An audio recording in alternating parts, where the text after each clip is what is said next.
Good morning, everyone. Happy Wednesday. Praise God. Praise God for who He is. He is wonderful. He is magnificent. He is without equal. He is our Creator. He is the God of all creation. And I praise Him this morning. I worship God this morning. I am thankful to God this morning. I am blessed by God this morning. All that is in me praises God for who He is and for what He has done in His creation. God has maintained and He has won the battle to restore ownership of His creation. Let's pray. Dear Father in heaven, we're so thankful. We're thankful for who You are. You are magnificent.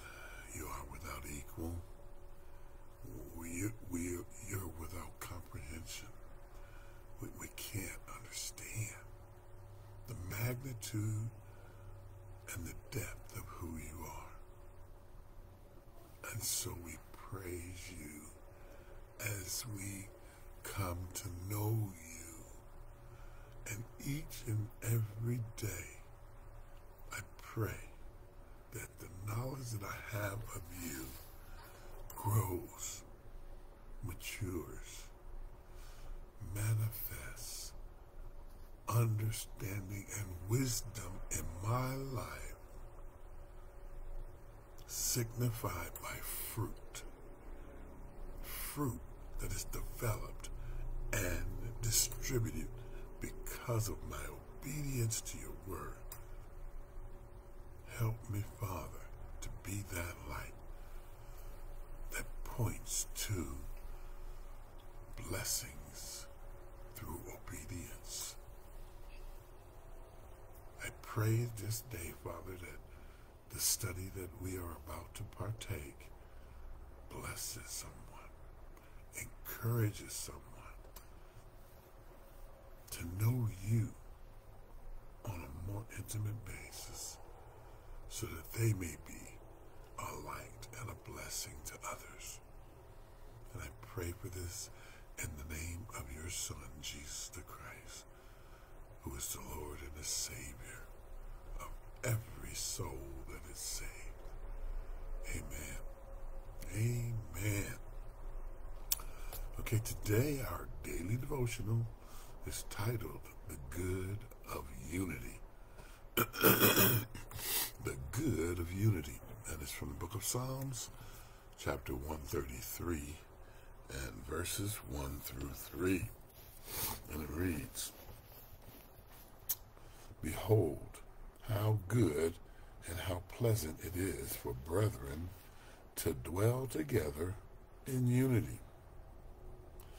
It is like the precious ointment upon the beard, that ran down the beard, even Aaron's beard, that went down to the skirts of his garments, as the dew of Hermon, and as the dew that descended upon the mountains of Zion. For there the Lord commanded the blessing, even life forevermore. Benefit of the communion of saints. How good and pleasant it is for brethren to dwell together in unity. And this is written by King David. It's like the precious ointment upon the beard that ran down the beard, even Aaron's beard. So, for believers, Christians, unity, association with other saints is a blessing. And we bless each other when we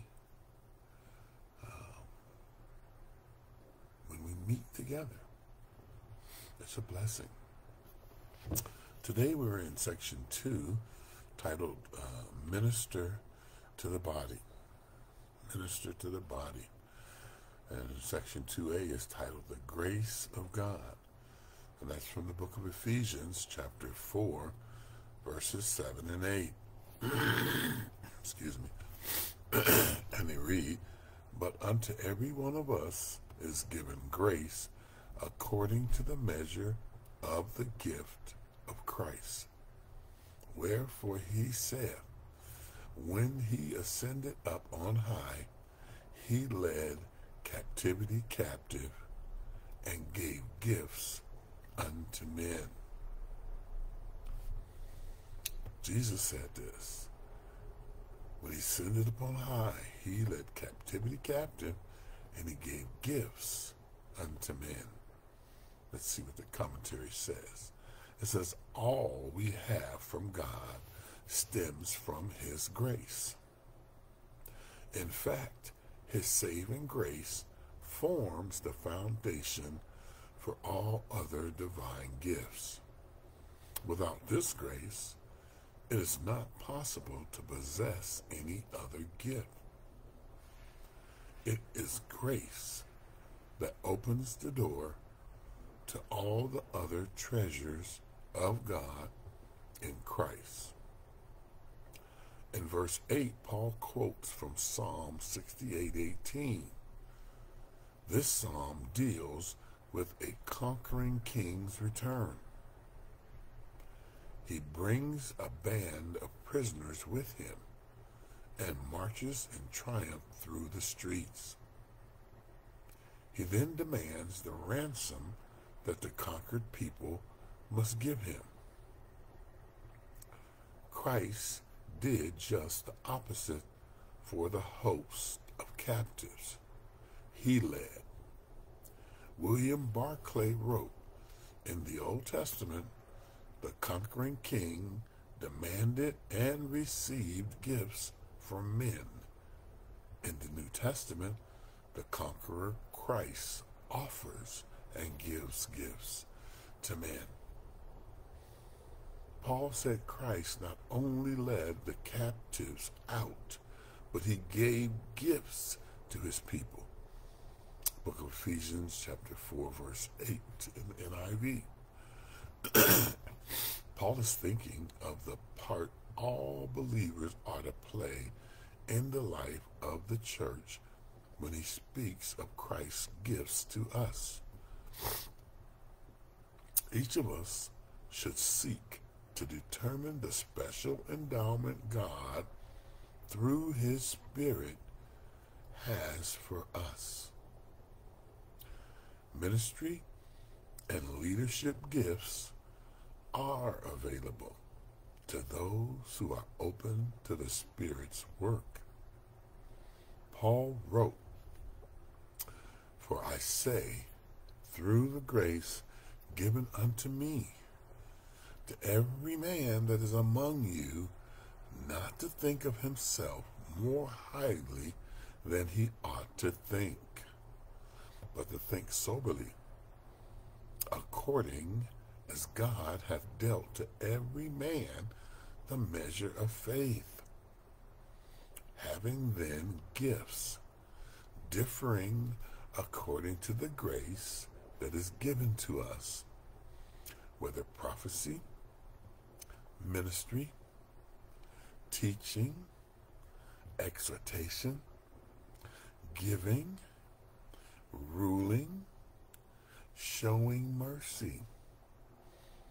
And that's from Romans 12, 3 and 6 through 8. Okay, we have an insert here titled The Receivers. And it says, God is the giver, and we are the receivers, and his richest gifts are bestowed not upon those who do the greatest things, but upon those who accept his abundance and his grace. And that's written by Hannah Whitetail Smith. Okay, section 2b, the Exalted One.